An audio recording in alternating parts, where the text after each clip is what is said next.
Welcome, everyone. I'm Anadea Judith, and this is Michael Wayne. Hi there, everyone. And my internet connection just went unstable. There we go.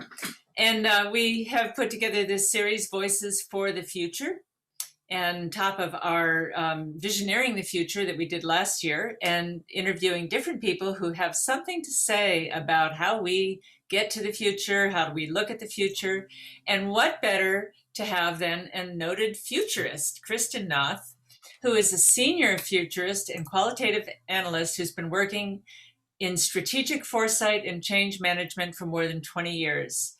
She works at the leading edge of change, looking across the full spectrum of trends to elicit new understandings and insight that can help groups move forward toward a vision for a better world.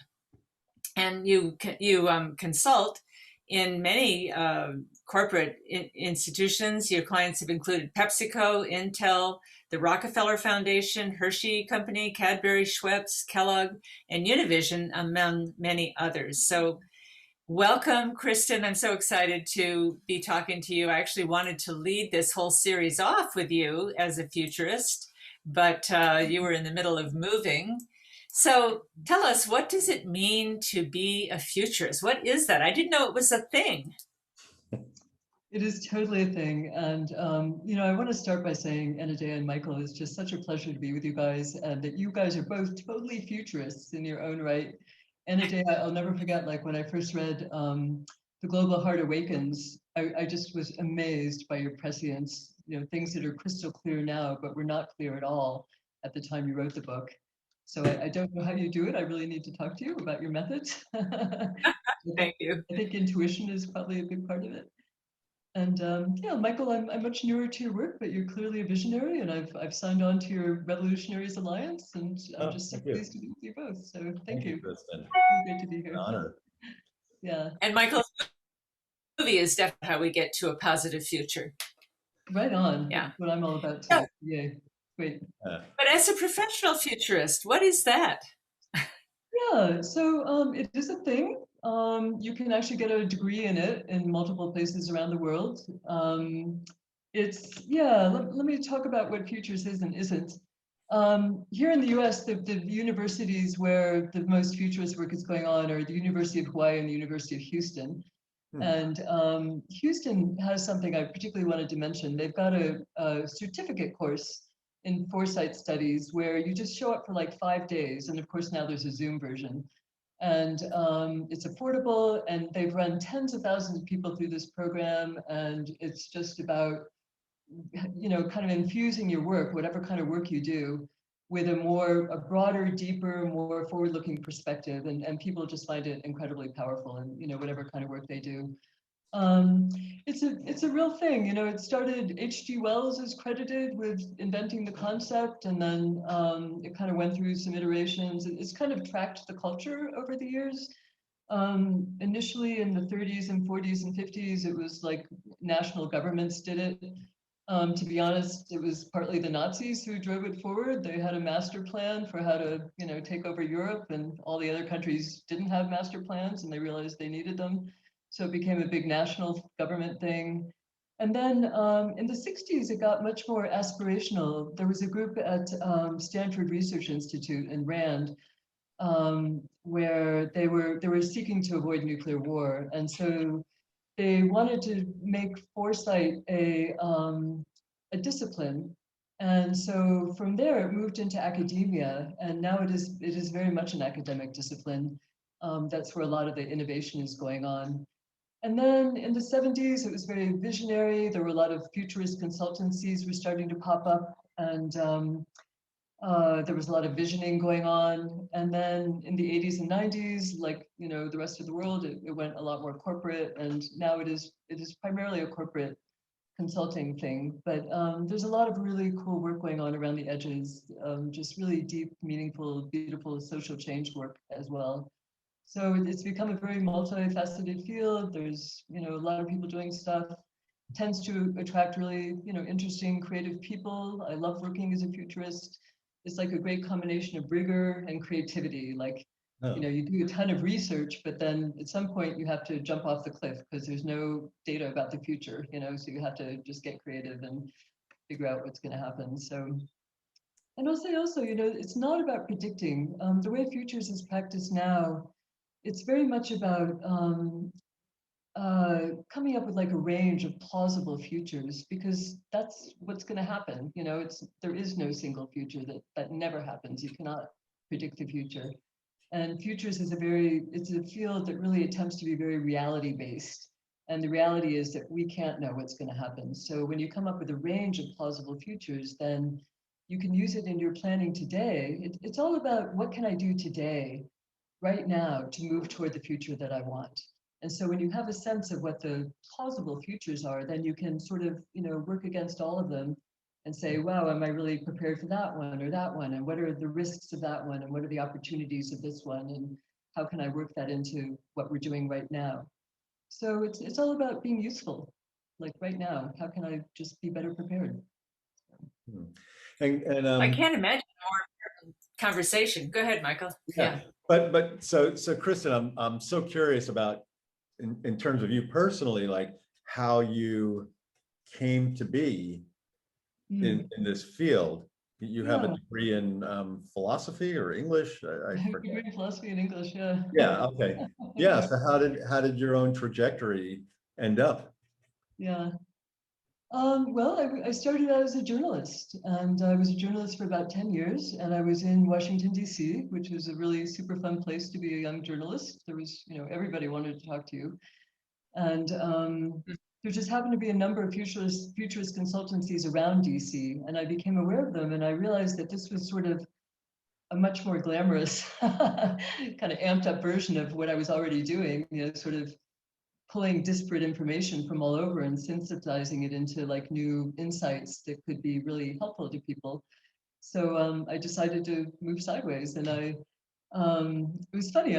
I did something really kind of unusual. I was just trying to figure out how to get into a futurist company, and I walked into a few and just kind of introduced myself. Didn't go anywhere, and then I noticed in this little tiny neighborhood paper in Northwest Washington that a futurist company that was pretty near me, like a 20-minute walk, was advertising for like an assistant office manager.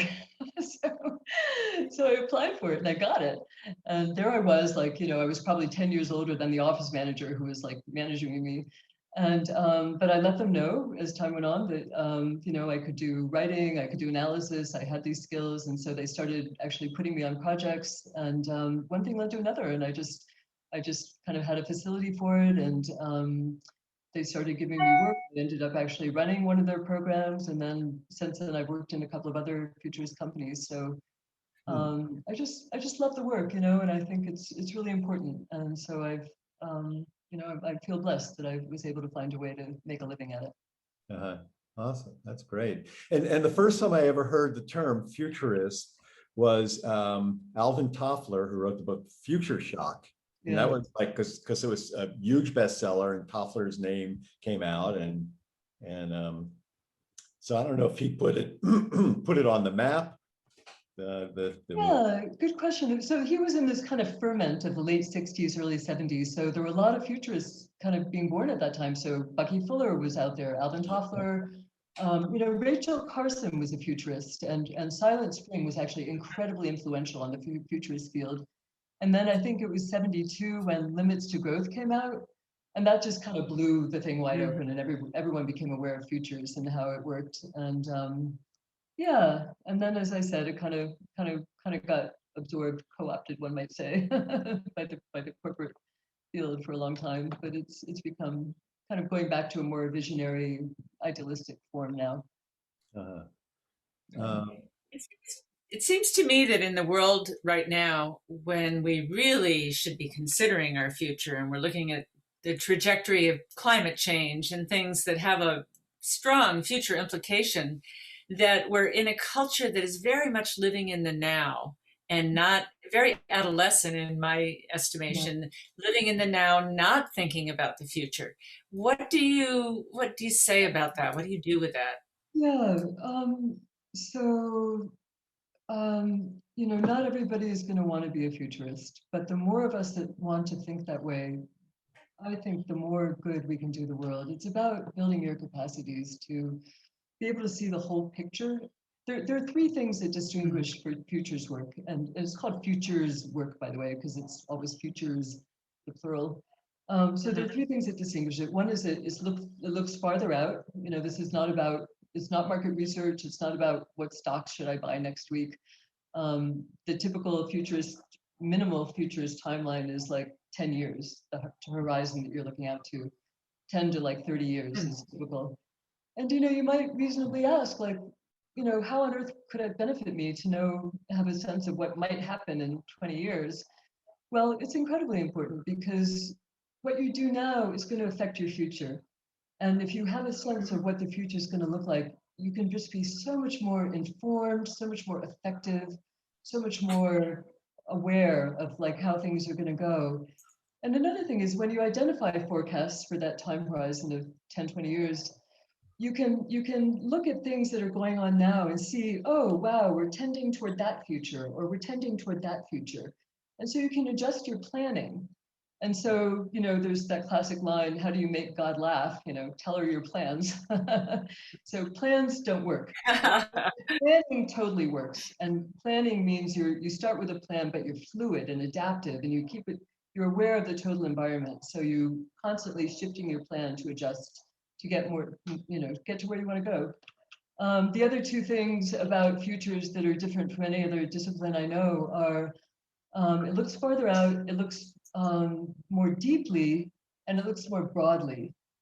And the more broadly is, I'm a proud generalist. I'm proud to call myself a generalist in a world of specialists. So all futurists are. We look across not just at the issue at hand, but we look across the whole spectrum of what could happen. So we use this acronym, actually, STEEP, S-T-E-E-P, and that stands for social, technological, economic, environmental, and political.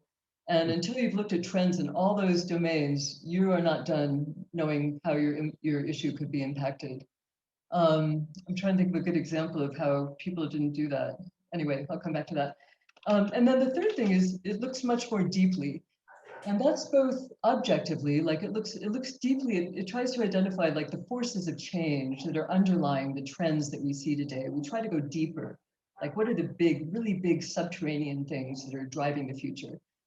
But it's also subjective. We look at our own hidden biases and assumptions and mental models. And that's absolutely crucial. That's one of the best things that Futures brings to the world is that, every leader has their hidden biases. And if you aren't aware of them, then you'll tend to dismiss the trends and events that you don't want to exist, that don't fit with what you wish were happening. It's a totally common problem. Everyone does this.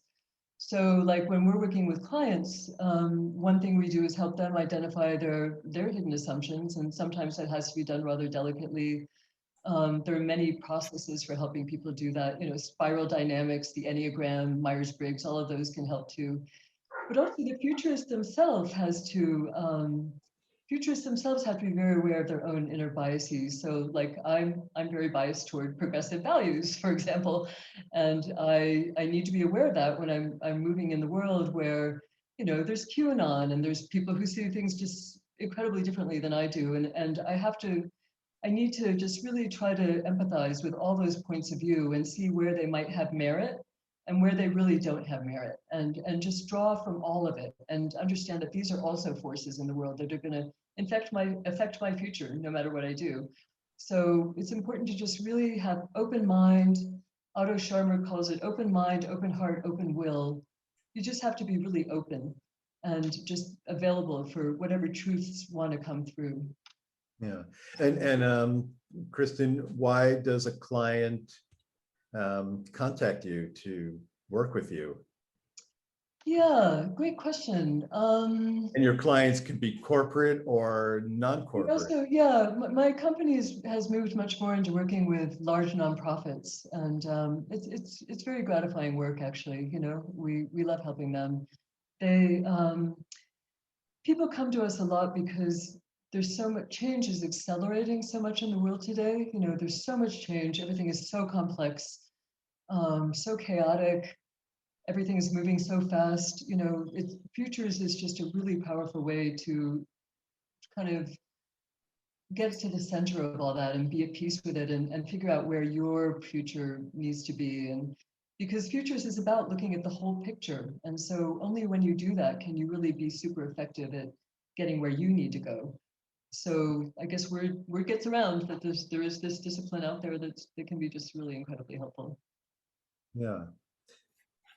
So when you say you help a company or a client look at many different possible futures, like it could go here, it could go here. Yeah. What do you see when you look at our world?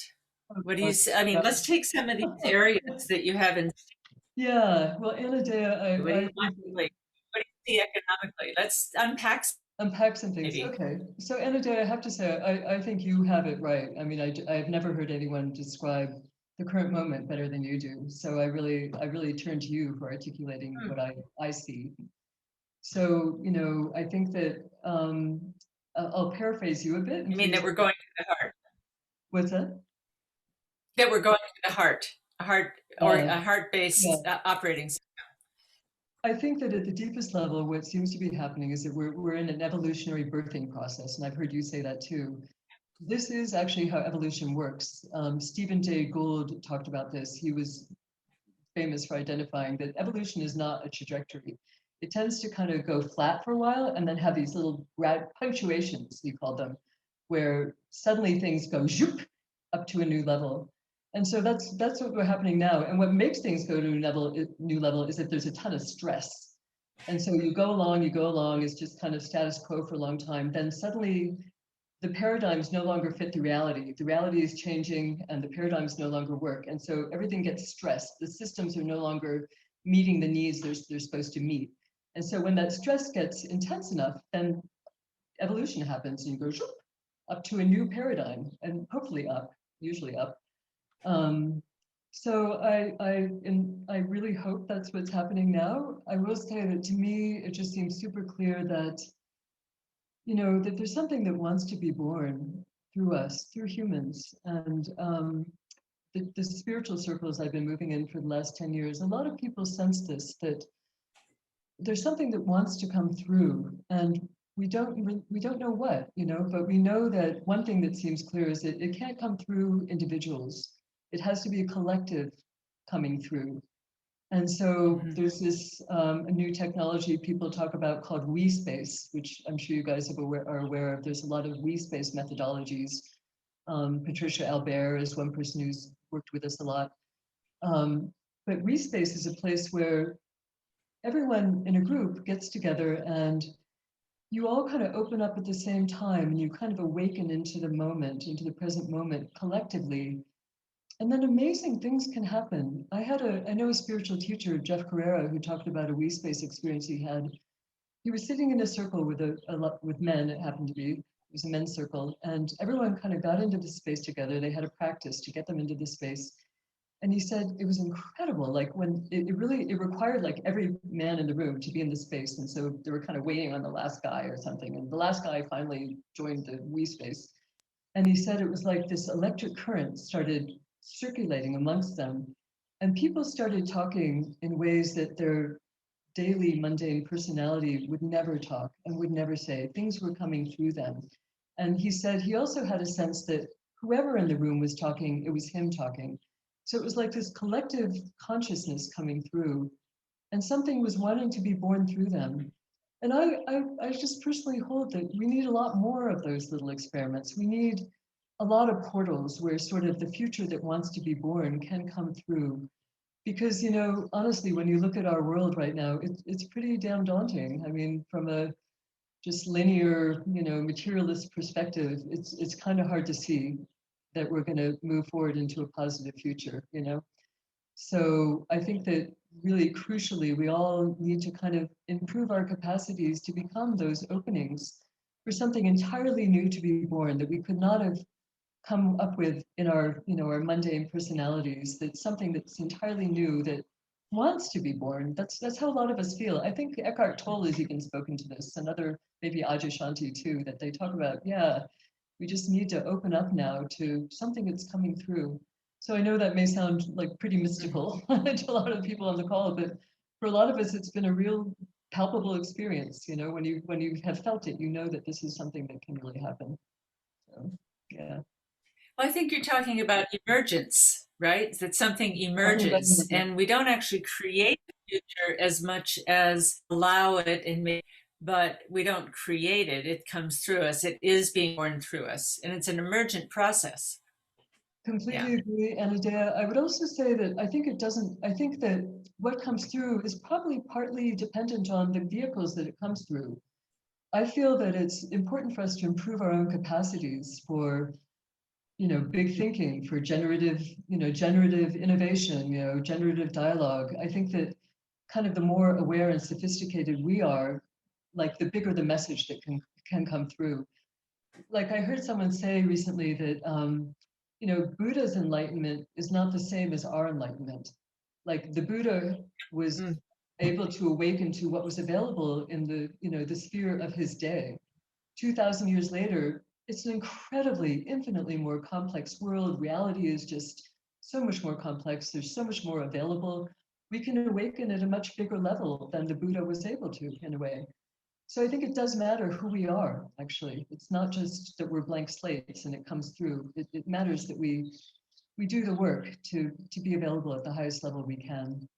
And on top of that, Kristin, the complexity of Barbara Marx Hubbard would use complexification, but the complexity of the world and the level of complexity is really calling more and more of us at a larger scale, that collective, to awaken to the complexity. So in saying that, a question is for people listening, because a lot of people here are understand what we're all at, where we're at. We're kind of talking to the chorus, but what kind of, like you talked about the futurist, looking at the future. I don't know if setting goals is the proper word, but like a person personally, if they want to be a futurist in their own life, what would be steps they can take? And in a way, then changing their present and future to join this awakening, this. Absolutely. I mean, I'm here because I want everyone to understand that we can all build these capacities. Most futurist work is for organizations. I do have a lovely colleague, Vern Wheelwright, and he's kind of known as the guy who wrote the book on how to do personal futures. So after this talk, I'm going to send Anadea and Michael a list of resources, and we'll put that out there. Okay. But it's possible to do just your own personal future. If you want to get into it at a broader level, I really recommend the University of Houston 5-day course. It's like a boot camp in how to think like a futurist. Other ways of doing it, I'm about to talk about Otto Scharmer's U theory, U process, which is another great way. They have I think a 4-day version. So it's actually like incredibly accessible, and a lot of these things are free or very affordable because it's easy to get into this.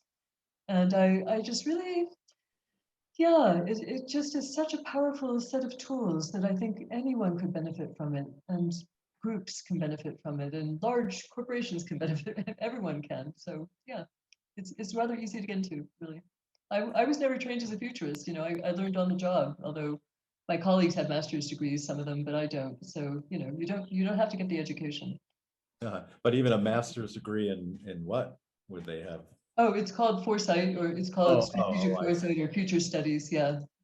particular degree. Yeah. And how much of futurist work is intuition and how much is crunching data and Yeah. research? It's almost very little crunching data, actually. I call myself a qualitative analyst. I'm not a quantitative analyst. If we need quant people, we hire them. So it's a lot about just, yeah, it helps to do a lot of research up front. My company has a database of more than 400 trends now that we're constantly adding to, and you develop an intuition the more you do this about where things are going to go and what's going to interact with what. Yeah, I mean, I'm much more of an intuitive person than I am a quantitative person. So you really don't have to do quant at all, but you do have to have a capacity for like synthesizing diverse information and just kind of looking at diverse stuff and putting it together and figuring out like, okay, what does all this add up to?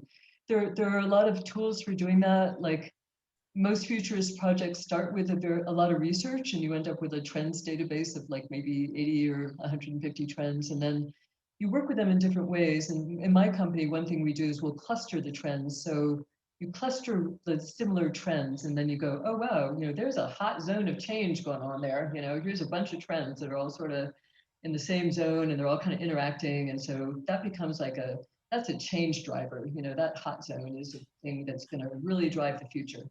And so you come up with these clusters and then you can just keep synthesizing and going, okay, so how are these clusters going to interact?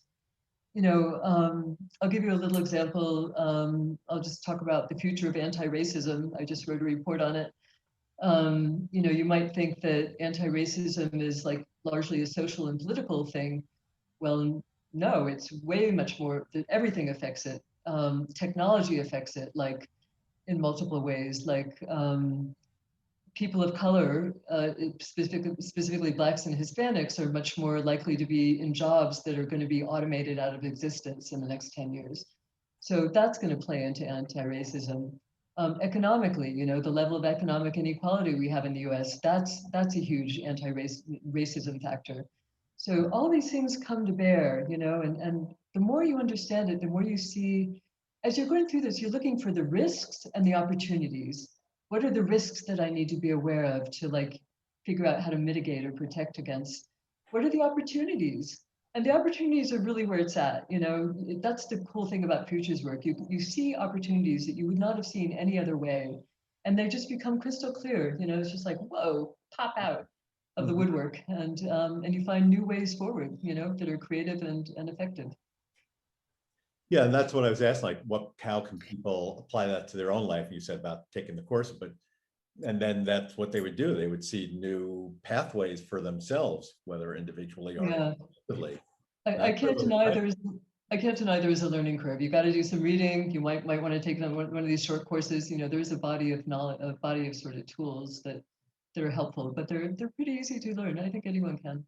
Yeah, and I would say one has to be like a holistic, integrative thinker too. Like you mentioned, Stephen Jay Gould, a famous polymath, integrative thinker. But yeah, I was trying to think. I was thinking about talking to you guys, and I was wondering, like, can I think of anyone in my world who is just a purely linear thinker, and how would they do as a futurist? And I know that there are linear thinkers in this world, but I think they've kind of trained themselves to look broader, to be more holistic. That's one of the strengths of futures work. You can't get away from that. And so how I actually called this talk "How to Effect Transformative Change." Awesome. So what would you say is a pathway towards that? That is exactly what, not to put you on a big question and not to put you on the spot, but that is exactly what futures is about. It's about transformative systemic change. We don't look at incremental change. So I would say that the pathway to it is to, let's pick an issue. What would be a good issue? I don't know. I'll just say like self-driving cars. Climate change. Climate change. Yeah. Okay. Climate change is tough because there really are a lot of unknowns there. But I'll try that. Let's see. So climate change. So first you do a ton of research. You just immerse yourself in the topic. And Otto Scharmer would say you become the issue. You really try to get inside it and just become it. Like, what if I was climate change? What would I be doing? What would I want? What would I need in order to proceed? What would I need to not proceed? So you just really get inside it. And as part of doing that, you're uncovering your own hidden assumptions. And of course, climate change, there are people who are completely sure that the world is going to, the planetary ecosystem is going to follow, disintegrate in the next 20 years. And there are people who are equally sure that nothing's going to change in the climate. So hidden assumptions play a big role in this particular issue. So you need to find a way to let go of all those, and doing a lot of research really helps. It really expands your insights. You might also want to do a little inner work, like with the Enneagram or something, and just kind of figure out where your biases are likely to be, and just see like what information you're less willing to assimilate because it doesn't fit your preferences of what you wish was happening. And then once you've done all that research, then you kind of sit back and you find a way to, what we do is we capture the trends in the database. Actually, we just use Excel sheets. It's super simple. One row per trend. We have a name for the trend, a little description of it, some data to back it up, the link that we found that led us to that trend. So then we end up with the database of trends. So then you have like stuff you can work with. And like I said, then you got to figure out, what you want to do is figure out like where are the trends going to go, and like what would counter climate change. What would make it go forward? What would counter it? What would be some disruptors, some wild cards, things that might be out there that we're not really expecting? You need to consider all the things that could affect climate change. And maybe one of those disruptors, a wild card or a black swan, would be the world awakens. Everybody awakens and they're like, wait a minute, I've had it all wrong. We live on this gorgeous, incredible planet, and my number one priority has to be to make it better, to make it, preserve it and make it good and value and honor this planet. So that could be one disruptor, which, is probably not that likely to happen. I think that would be in the category of miracle, actually. But maybe it would be enough people. But it's happening. What? Yeah, it's happening in pieces. It's happening. I think my internet's unstable. Yeah, I mean, there are people who are waking up and saying this is a beautiful planet. We have to see the majority yet. Absolutely. One line about the future I love. And it's what? And it is a trend up. It is a trend, absolutely. And one line about the future that I love is, the future is already here. It's just distributed unevenly. It's like kind of all over. Yeah. Yeah.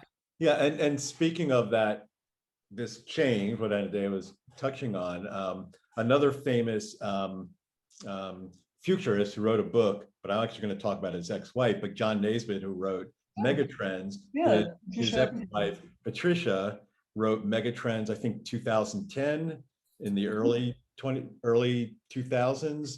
And she was talking about what's to be, and talking about like the green revolution, or I think some of it was talking to businesses, who businesses should tailor to, but she was talking about in Megatrends 2010, and maybe she's updated and written more books, just that this revolution in terms of what the consumer, what people are interested in personal growth and green technology and electric cars and all that. So anyway, I don't know if you're familiar with what she wrote. And I am actually, yeah. I love Patricia Aberdeen. Yeah, I haven't read her in a long time, but I did used to. Yeah, it absolutely is a trend. And actually, Paul Hawken just wrote kind of what might be considered an update to that. What's his latest? It's called. He wrote kind of the Aquarian conspiracy for our time. It's like all the he amassed a ton of data about all the different pockets all over the world where this kind of blessed unrest. Yeah, so Paul Hawken's latest book is probably the best reference right now. Oh, well, that's good to know, people. So it is happening. And I gotta say, yes, so many of us are oriented this way. And then, yes, those of us who are oriented this way, we're still operating, we're living in a system where, our carbon footprint is hard to diminish, and where, we might be shopping on Amazon, or we might be, taking plane flights, 4 or 5 times a year. I mean, it's it's hard to be green. It's hard to be truly green because the system is just not set up that way. So it's really kind of the deeper systemic stuff that I think we need to really work on. Yeah, that's where the change needs to happen, is at the systemic level, I feel. Uh-huh. Yeah. Does your work ever take you into economics and looking at like capitalism and neoliberalism? Absolutely. Yeah. I mean, I can't say that my clients are asking me to tell them what post-capitalism looks like. I wish they were.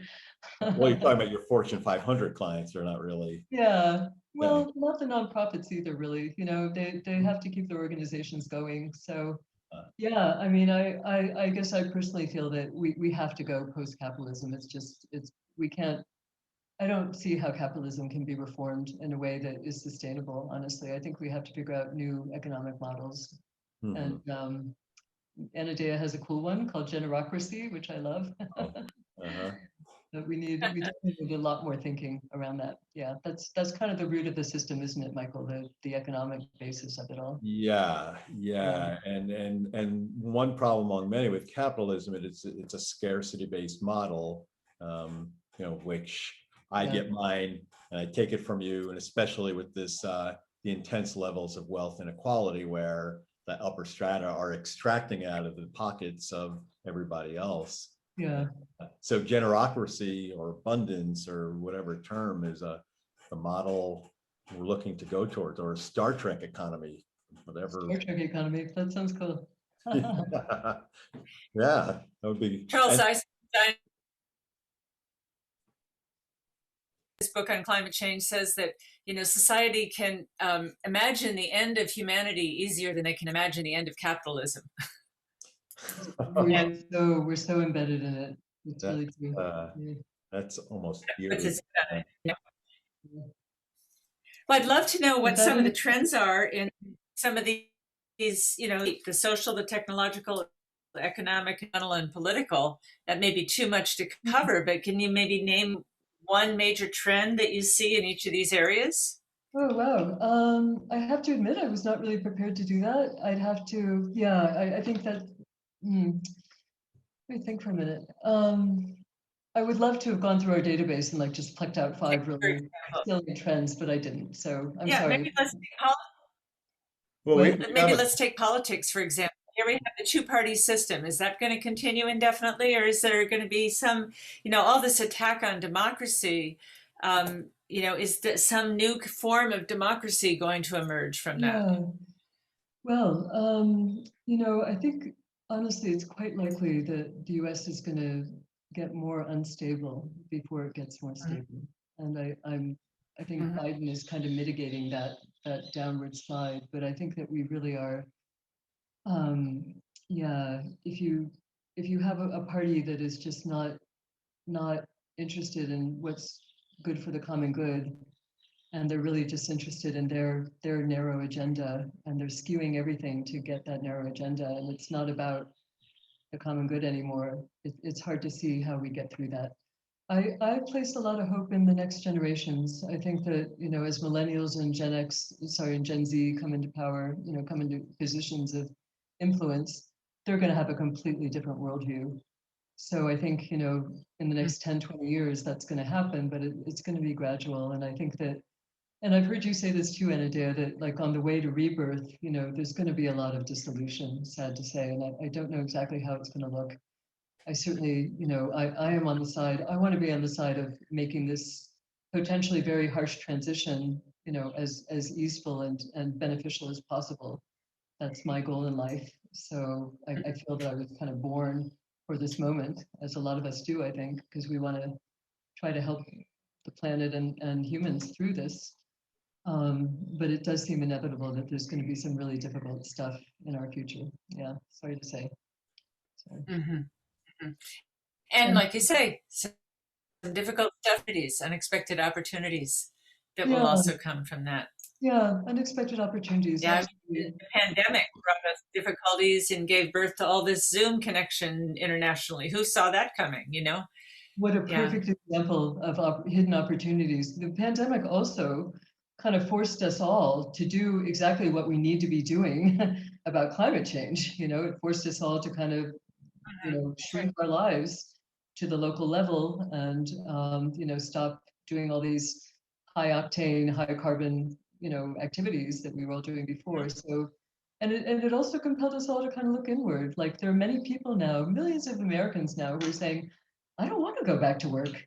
Work sucks the way it's the way work is done these days.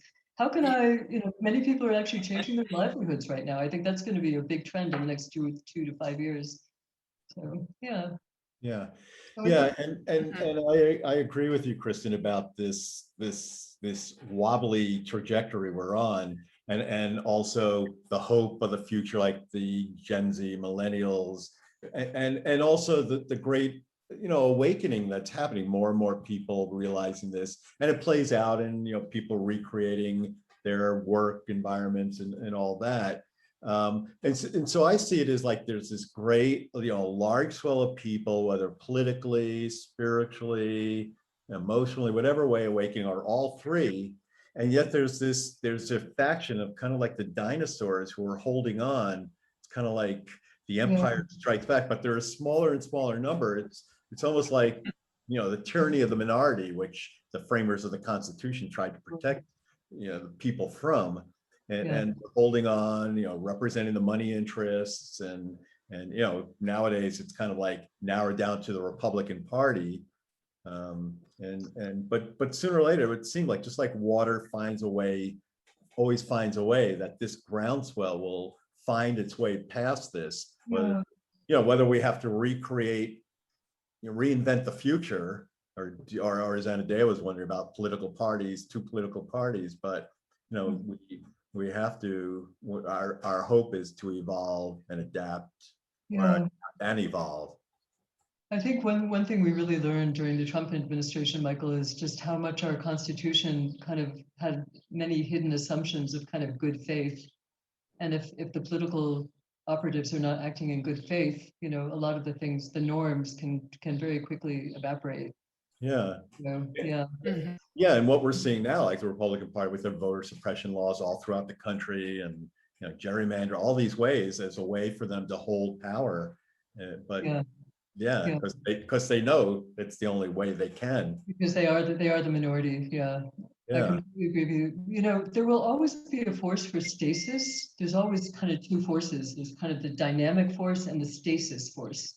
And that's just been true for, the entire history of the planet, as far as I know. It's just one of those cosmic forces. So I don't know how that force for stasis can show up in a more healthy way. But I guess it used to, perhaps, in the earliest 20th century, when the Republicans and Democrats were about the common good. But that force for stasis will be there, but there are healthy expressions of it, which is not what we're seeing right now. Yeah. So. Well, stasis is actually supposed to bring stability. And in the midst of a lot of change, you also need a certain amount of stability.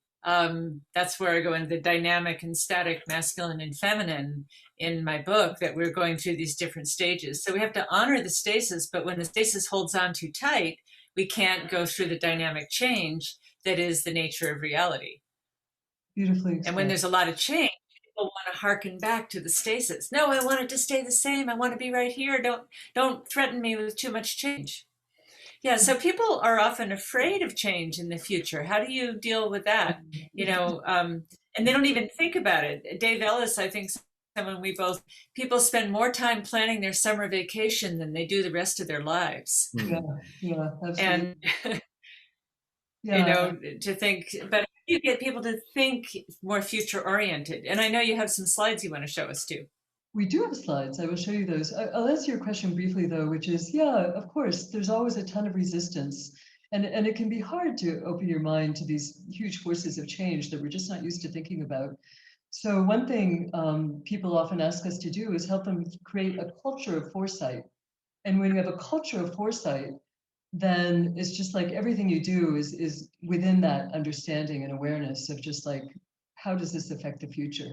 So it's not just a side thing that you do. It becomes just the world that you're swimming in, the water you're swimming in, and then people gradually just come to love it and embody it. So it can be a learning curve. It can be, it can take some time. Yeah. So Yeah, so I wanted to guide you guys through, just very briefly, a particular futurist process. It's called Theory U, and it's by an MIT professor named Otto Scharmer, and it's been around for, I think, almost 15 years now or something. It's become very widely used, and I just love it. It illustrates a lot of the things I've been talking about. So let me go ahead and get us there. Great. Here we go. All right, so Theory U is, again, as I said, by Otto Scharmer. Oops, I'm sorry, what happened? Oh, you lost. Oh, weirdness. Okay, let me try that again. I seem to have lost my sharing capability. You're still list. You still can share. Okay, So let me, great. Okay, let me try again here. Got it up twice now, actually. Okay. I'm sorry, just a second, please. I need to restart my PowerPoint here. My apologies. It's okay. It's funny, when we tested it out, it worked great, huh? Yeah, it did. Well, it worked great a second ago. Yeah. Okay. And I'm glad you're bringing in Otto Scharmer. Go ahead. Okay, Yeah, here we go. You got it? All right. Great. Okay. All right. So here are you. And this is Otto Scharmer, a cute German guy. He came to MIT fresh out of German, master's or something, and he met Peter Senge, the guy who came up with the fifth discipline, which is systems theory. And so Otto Scharmer just found himself in this like incredible ferment of creative thinkers at MIT. So it was Peter Senge and him and Joseph Jaworski and these people that are all kind of starting to foster a new way of thinking about leadership. So Scharmer's big. Can you see this, by the way? I'm not seeing it clearly on my screen. Okay, so at the We're top, seeing it great. Yeah. You are seeing it. Okay. Do you see the line at the top that says the blind spot? yes. Okay. Yep. Great. So Scharmer's big insight was that leadership today is plagued by a blind spot. And the blind spot is our inner world, our interior conditions, our hidden assumptions and biases and mental models that are influencing the way we move into the future. And that most leaders never look at that. And you can think, and it applies to all of us as well, whether you're in a leadership position or not. Like when you're looking at a system, like we rarely think about our relationship to the system and how we're influencing the system. So this was Scharmer's big sort of nugget. And so he was working with mindfulness at the time, and he began thinking, how can we fix the blind spot? Well, by applying mindfulness to our inner conditions, which allows us to see our hidden assumptions and patterns and mental models. And from there, he came up with the U process. And here's the famous U. And you'll notice that a lot of this is the kind of futurist processes I've been talking about, but he really took them to a very high level. So the U starts, you go down the left side and it's all about letting go. In the middle is presencing, which is where you just totally let go and you have an open mind, open heart, open will, and you're just present to what future wants to be born through you. And that's why he calls it learning from the future. It's not us trying to impose a blueprint on the future and say, this is the future that's going to happen. It's about listening deeply for what the future kind of wants to be. And then up the right side is letting come, which is where you've now gotten an insight about what future wants to be, and you start to apply intention to it. And so you come up with tasks that help you reify that future. And then you do a prototype, and then at the top where it's called performing, you're playing the macro violin. You're learning to do all these things at once, holding the space, observing, sensing, presencing, crystallizing, prototyping, and performing. It becomes a dance. And what's really so amazing, you guys, is that this was born at MIT. This is a bunch of technologists, right, who are just like deeply in the corporate world. And the fact that this came through them, I just see as like such a powerful sign of just the way things are coming through wherever they can, these important new insights about becoming the humans we need to be to address the incredibly daunting problems that we face, they're coming, the insights are coming through just wherever they can, and they're just being born in all different forms, but all kind of tending toward the same, major core insight, which is that we need to let go of our preconceptions. We need to let go of what we already know and be open to things, something totally new, because that's what's going to save us. So, bless Sharma for doing this, and he makes it incredibly accessible. Here are the benefits of the U process. Self-knowledge, you really gain great awareness of yourself. Sharma calls that the leadership that matters most. You open up to the deeper intelligences that are available within and around us. You learn practices for generating innovative new, socially beneficial, things that we could do, start new nonprofits or whatever. And you, all through it, you build your capacities. Every one of those 7 steps is also a capacity. So as you're practicing the U process, you're building your own capacities for deep listening, for deep observation, for doing generative dialogue. Ultimately, we come into this center thing, you awaken into a new awareness of ourselves, the planet, and most importantly, our future possibilities. You start to see things as being possible that you didn't see before. And that's what we need. We need positive visions of the way things could be, and how we can move forward through this in positive ways. The MIT guys, they just make this so accessible. You can take the ULab course for free, actually. There's also, I'm going to send this big resources list out to Anna Day and Michael, but there's a book that I actually helped to edit called Thinking About the Future. It's just practical guidelines for how to run a futures process. There's the University of Houston 5-day boot camp. I highly recommend The Global Heart Awakens. It's just an incredible book about the future. There's the Personal Futures book I mentioned. If you want to go for a degree, there's both master's and PhD programs. There's an experiment I'm involved in called A New Republic of the Heart, which is about how can we become the humans that we need to be to get through all this. There's just a lot of ways in that are easy and accessible and affordable. So I just really encourage everyone to do this. And really, I'm going to be an evangelist here. Right now, we are in a time of incredible chaos and crisis. We live in possibly the most chaotic and complex system that this planet has ever seen. In fact, I'm sure it is. And the thing about this kind of complex creative reality is that small interventions can dramatically alter the long-term outcomes of the system. So you and I really can have huge effects from just the little efforts that we come up with. There's potential huge ripple effects, also known as the butterfly effect. And I found this funny little cartoon where the butterfly is flapping its wings. Oh my God, it causes a tornado. Houses and cars are flying into the air. This is all because of the butterfly wings. The butterfly's going, yes, yes, ha, ha, ha. I'm so influential.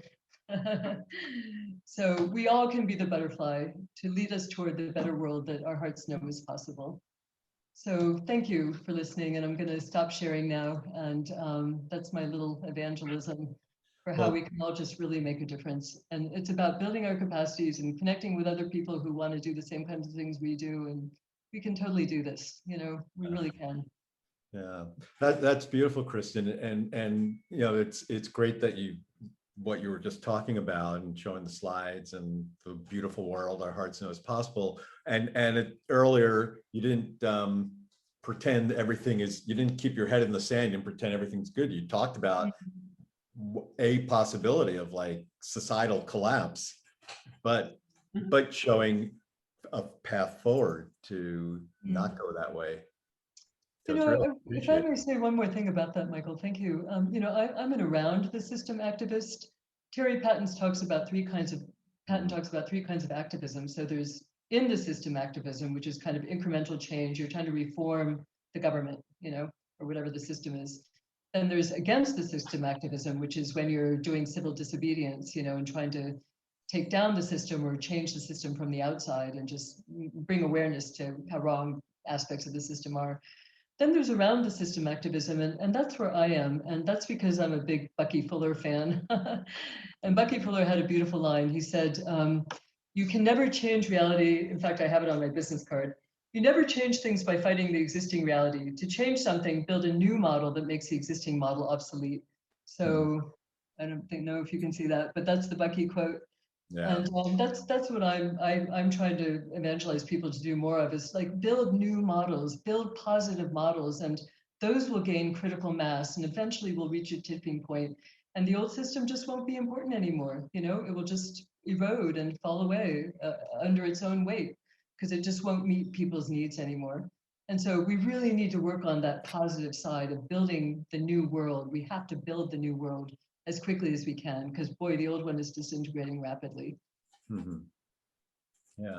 And that's how a butterfly emerges from the caterpillar. It doesn't attack the caterpillar.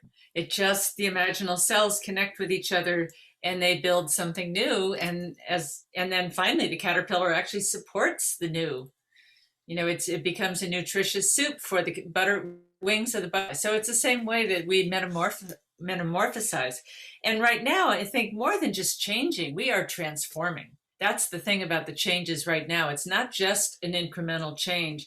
There is a transformative level of society that is up for us, you know. And I like your steep, you know, because it's social transformation, it's economic transformation, it's political transformation, it's technological transformation, it's transformation in education and healthcare and all the facets, to really become something we haven't seen before. But I think it's going to be something so much better. We'll look back and go, how could we have stayed in that so long? You know, once you get there, how much of looking at the past is part of your futures work? It is definitely helpful.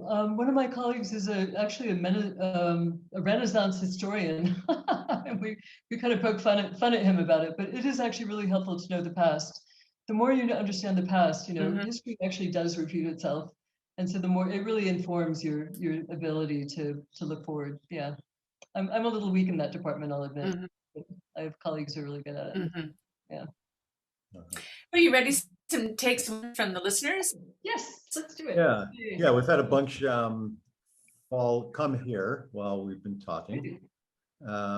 First one from Donna F. And I think you addressed this in the slide. Donna asked, where can we read of likely scenarios of the future?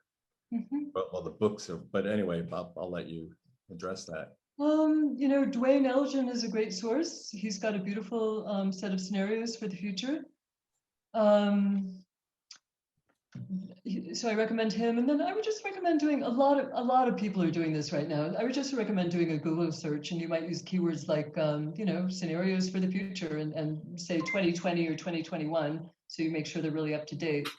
But a lot of people are doing this work right now, and they're doing it in a lot of domains, and some people are also doing it very globally, like Dwayne. So yeah. Yeah, Dwayne's book takes us out 10 years, 20 years, 50 years, you know, through different stages of the process of collapse and rebirth, basically. Yeah. He's great. Yeah. And Dawn asked, or maybe this was addressed, will you be speaking directly to some of the current trends that are occurring using the STEEP acronym?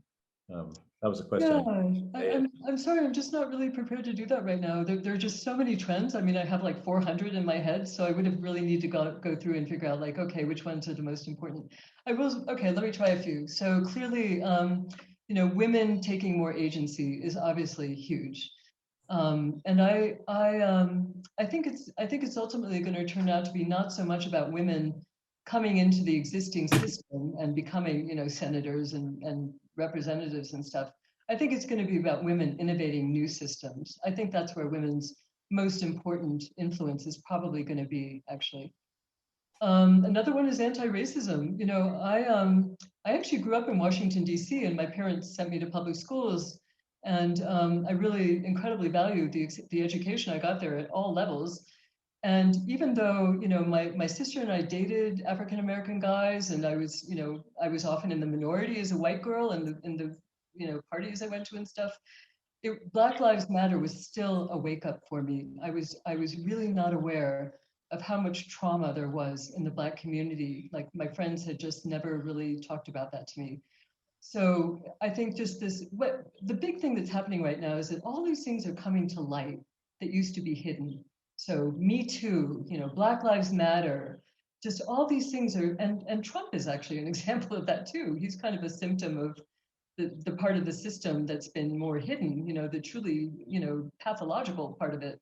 He brought a lot of things to light. He showed us what narcissism really looks like, and that's really pervasive these days. So a huge megatrend I see right now is just things are coming into the light, and that's great because that's where they can be healed and addressed and dealt with. So that's a hugely positive trend. Yeah, yeah. Don also asks, I feel we're moving away from so much judgment of others. Is this true? Is this true? Well, I would say that that's one of those things where the future is present, but it's unevenly distributed. There's a lot of people who are still extremely judgmental, and the whole white nationalist movement is all about judgment. So I would say that, yeah, it's great that it is definitely becoming much more mainstream. It's becoming a thing to not be judgmental and to accept. And also, by the way, it's a very core quality of millennials and Gen Z. So I think the more that they mature into leadership roles, the more this will be true. And these other pockets will probably persist for a good long while. Yeah. And Dave, do you want to take Jean Dunaway asked, does your knowledge of trends impact you personally or emotionally? How? Oh my God. Thank you, Jean, my dear friend. They impact me enormously. Yeah, I'll share with you guys about maybe 6 or 7 years ago, I saw what was coming. I saw, because I'm looking at the big picture all day long, I saw that there was likely to be a lot of breakdown, and I saw that climate change might have become a runaway thing that we couldn't, I saw that it might have passed the point of no return. And so I was living in Charlottesville, Virginia, and I realized that I just couldn't do the kind of work I was capable of. I couldn't make the kind of contribution I wanted to in Charlottesville. It was just simply too small. And so I went on a quest, and I spent about 5 years looking for a way that I could make more of an impact. And I went and lived in New York City for 2 years, and I checked out dozens of little projects to see if they were worthy of, I was looking for projects that could really be like a surgical intervention into the system that could have big ripple effects. And I had a fantastic time in New York. I had great adventures, met incredible people, but I just never really found that project. I lived on an organic farm in Southern Virginia for a year. I mean, I just tried all kinds of things. And then eventually, in 2018, I think it was, I went to a conference in the Bay Area in California. I went to 2 conferences, actually. I went to Bioneers and the SAND conference, the, what's it called? Science and Non-Duality Conference. And I met this teacher who I'd been following for a long time, Terry Patton. And we ended up having lunch together at the end of the week of SAND. And he said, why don't you, I told him that I'm on this quest. I'm trying to find work that I feel will allow me to really make a difference. And he said, well, why don't you join my team? So I moved to California and joined Terry Patton's team. And I got involved in his project, which is called A New Republic of the Heart, and which is a very groundbreaking project. It's got about 150 to 200 people. It's in its 3rd year now. And it's about how we can increase our capacities to become the people that we need to be to address the challenges that the world faces. I love this work. I feel that it's it's where I really make my biggest contribution to really saving the world at this point. So yes, Jean, thanks for asking. This stuff affects me a lot, tremendously. And I've had a lot of grief, as I know many people have, over what we see happening to our beautiful environment. It just, it affects me very deeply. That I'm a part of this world, and the more you understand the world, the more it affects you. So yeah. Yeah. And Stephen asks, what are your most likely futures regarding climate change? Yeah. I'm really still in a process myself around this. Earlier this year, I was studying the collapsitarians. The collapsitarians are the people like, oh God, what is his name? I wish I could remember. Michael something. Michael, I can't remember. Anyway, they're the people who say that the data is just undeniable, that we're past the point of no return. We have like 10 to 15 years as a human species. There's going to be a mass die-off. Agriculture will fail everywhere. And then maybe like 500,000 humans will survive, and that they'll have to start something totally new. So that's the collapsitarians. I went through a period of being very depressed when I kind of believed what they said. Yeah. But you know, ultimately, I am an evolutionary, and I've been an evolutionary for a long time, and I think that evolution is what offers us hope, that there is the possibility of a massive transformation, of a transformational change that somehow gets us through this and beyond. We will have to change every structure radically, like Anadea said. Every structure that we now live in, that's now probably massive and corporatized, is probably going to end up getting a lot more decentralized, a lot smaller, a lot more personal. I think that's kind of the way things are going to have to go. That is the sustainable model. I just simply don't think that this bigness that we've come to is sustainable. I think we're kind of at peak bigness right now. So I do have hope. It does depend, crucially, the thing it depends on is how many of us join, open up to living in a very different way. And it's going to have to be rapid. And that's the question. Can we do it fast enough? Yeah. And you're not the only one saying that. Can we do it Yeah, fast? I know. So an anonymous. Okay. Anadea, you wanted to ask? Go ahead. Okay. Go ahead. Another questioner from an anonymous attendee. One aspect of a democratic philosophy highlights the individual in pursuit of happiness. As a futurist, can you speak to changes within the educational system that could indeed be an agent in changing the way children are oriented to community well-being rather than focused on the individual? I love this question. Yes, education is something that is just so far behind the times. We still are educating our kids in ways that were invented for the industrial model. Basically we're training our kids to be cogs in the wheel. And education is just so far off the beam now. I don't know how it's going to get back to a more collective model, but it certainly needs to. And one way that it might change is when people wake up to the fact that, I think that one stream of thought that could enter education, it could really help. We have this very inaccurate view of how evolution occurs. We really focus on the survival of the fittest and the competition thing. The fact is, Darwin himself actually emphasized cooperation. He said, of course, cooperation was completely crucial, in fact, more crucial to our human evolution than competition was. Before you could have competition, you had to have tribes that were cooperating internally to survive. You couldn't survive as a individual human on the veldt. You had to be part of a group that was, harvesting and hunting and giving birth and raising kids, and it had to be communal. So that is actually our genetic heritage. And I think that there is that thread coming back into education now. And the more that that's recognized, that cooperation is actually more important than competition. I think we're kind of at peak individualism right now. When you look back over the last 10,000 years, if you take like a sweeping view of history, one thing you can see is that it's been kind of a slow climb toward more and more individualism. And I think now in the 20th century, I think we were at the peak of individualism. And now collectivism is starting to rise again and starting to take its rightful place in our human world. So I don't know how to get it into education, but it's a great question. Let's all figure that out. Yeah. And One of the reasons. Oh, Anadea, go ahead. Well, I think one of the reasons for that height of individualism is that as we've gone into larger and larger cities, there's more and more anonymity. And, in the older cultures, when they were smaller tribes and people all knew each other, cities were 5,000 or 7,000, it was a whole different thing. Everyone knew everyone, you had an identity. And then as we got more into the bigger cities and more like cogs in the wheel, we lost our identity. And the counterforce to that was the hyper-individualism. But now that hyper-individualism is especially at the scale we're living, is going to be this if we don't go to a more communal way of thinking.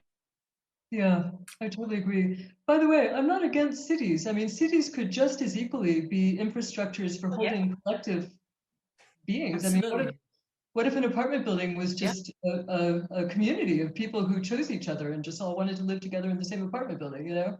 So cities Yeah. themselves are not evil, you know, but it's the way we live in them that is what you're talking about. In many ways, cities are more ecological than people driving an hour to commute from the suburbs into their job every day, you know, and having these sprawling places where everybody has their own lawnmower and all that stuff. So in a way, cities more condensed. Yeah. Joanne asked, here's to the action of CALs, every area of human existence. I think it's a typo, and I'm not sure what you mean, Joanne, as it brings in the new world of love. Thanks again, folks. I'm not sure what that CALS action of CALS. I'm not sure what she means. Okay, well. I think KAIS, but I'm afraid I don't know what that means, Joanne. Sorry. Yeah. Oh, well, I should clarify. But the person who asked that question about education had a follow-up, kind of more of a comment. She just wrote, as a 30-year Montessori teacher, I know that change in education is possible. Oneness and community is the direction we are moving. Children are actually naturally inclined to want to work together until that is educated out of them. Oh, beautiful. Yeah. Thank you. Yeah, remember that big bestseller, Everything I Learned in Kindergarten, Everything I Know I Learned in Kindergarten. That's basically what we're saying here. Yeah. Well, thank you for that voice from the field. Yay. It's wonderful to hear that. Thank you. Good. Yeah. And then another education question. I'm working on a vision from Linda. I'm working on a vision for education and learning space for 2070. Any resources you can talk about futurism, any resources you can recommend? Let me understand. Say that again. She's working on a vision for what? Linda, if you're still on, and if it isn't 2070, let us know. But Linda said, I'm working on a vision for education and learning space for 2070, the year 2070. Any resources that you can recommend?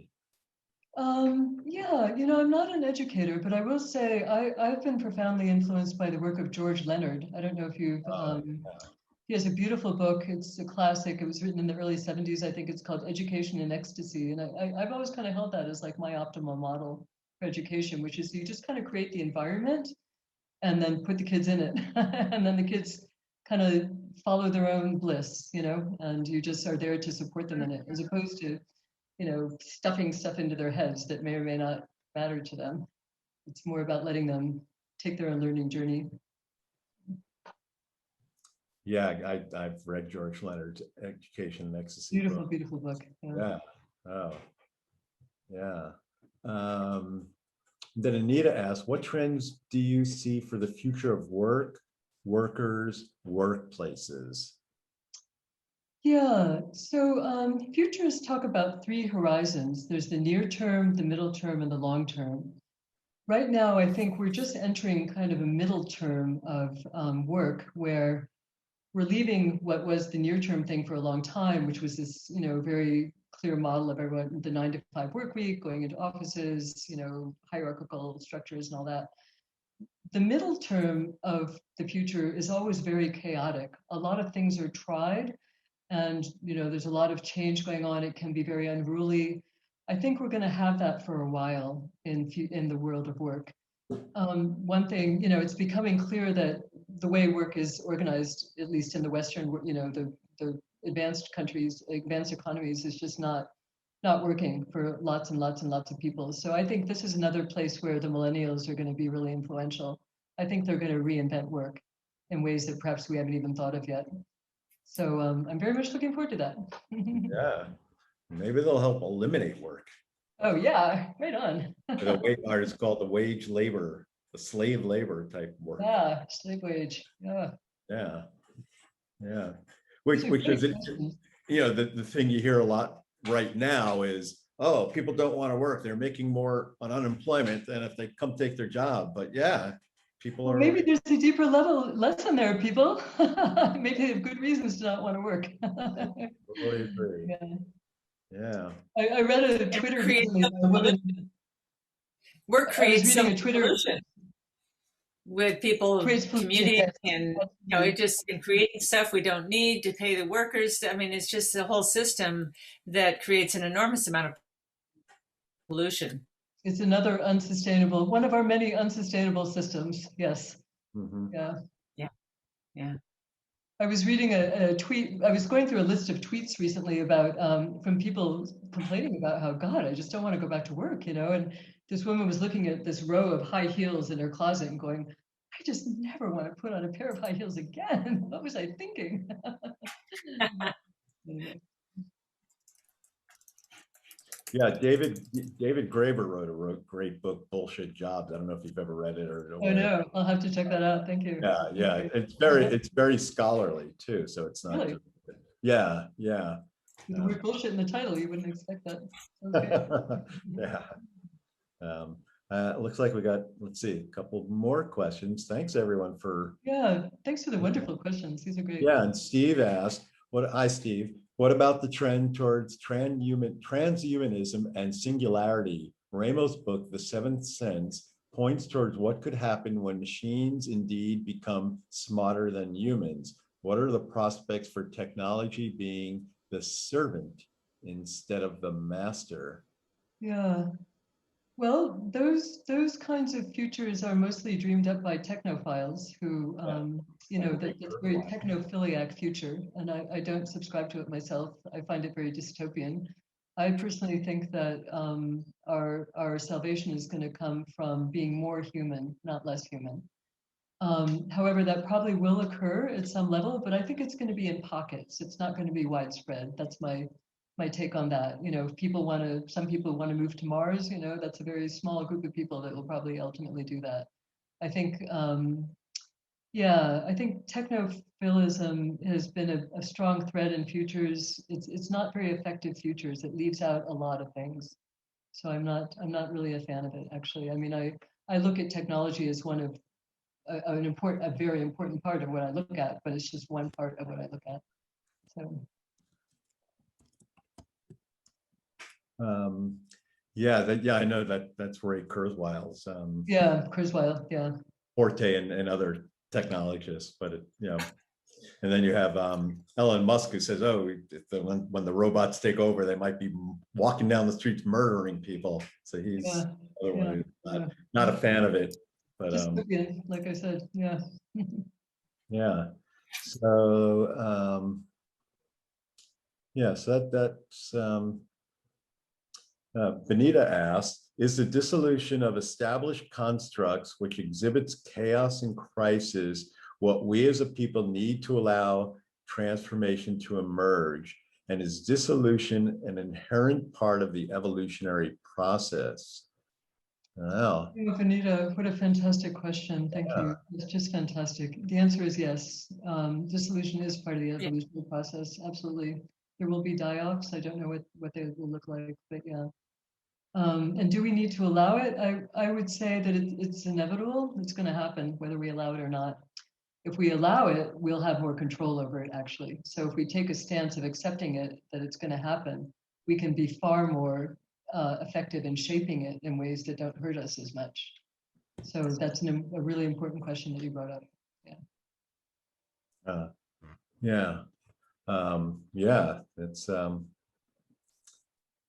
That's where we need to. Yeah, in systems theory, disturbance of system is necessary change because stable systems don't want to change very much. They say, I got this works. Don't tell me to change. It's only when the system is really disruptive, when the alcoholic hits bottom, when the company goes under, whatever, that they really embrace the change. Exactly. I would ask you, how do you help people who are caught? Pardon? This is one of those times. I'm sorry. We're blessed to be alive in one of those times when things are just not working at all. And so we need to change. So it's a good time. Yeah. Do you help people that get lost in the despair about the future? Yeah, what a great question. Well, I got lost in despair myself, so I'm not immune to it for sure. I think the answer is that we really just don't know, that I feel that spirit has agency on this planet. I feel so clear about that. I see it everywhere, and I have seen it more and more and more over the last 10, 15 years. So I feel like there are forces, and I'm sorry to sound so, kind of mystical here, or woo-woo, but I and many others feel that there's something trying to help us through this. So I think we still have to do the work. It's not going to do it for us, but something is coming through. People are having insights and awakenings and awarenesses that just seem so unlikely that they would happen, and yet they're happening. So it really does feel like we're not alone in this, that something wants us to succeed as a species and as a planet. So I don't know how to prove it to anyone. It's not provable, really. It's just something you have to experience for yourself, and many people are experiencing that right now. So, yeah. Well, that's a beautiful, positive note to maybe wrap up on. Yeah. If there aren't any more questions, that's a great way to look at it, that something is coming through us. And do you want to have any last say, any last little nuggets? I've just been amazed by the questions. They've just been so great. This has been just such a fun conversation. Thank you all so very much. And yeah, I'm going to send out a list of resources for how you can get more into any aspect of this that interests you. And I hope you'll go with it, because Futures is just an incredibly powerful way to be a more effective leader and problem solver. Yeah, well, thank you. And we'll send out those resources with the recording. Great. And people that also get the recording. And we thank you so much, Kristin. Such a delight to actually, I've known you for a while, but haven't had this, but I wanted to know more about your work, and now I do. So I'm so glad. And thank you, Michael, for your great questions. Yeah, thank you. Let's just all hold a moment. Sure, we know in our hearts is possible. That we are creating it, that it's coming through us.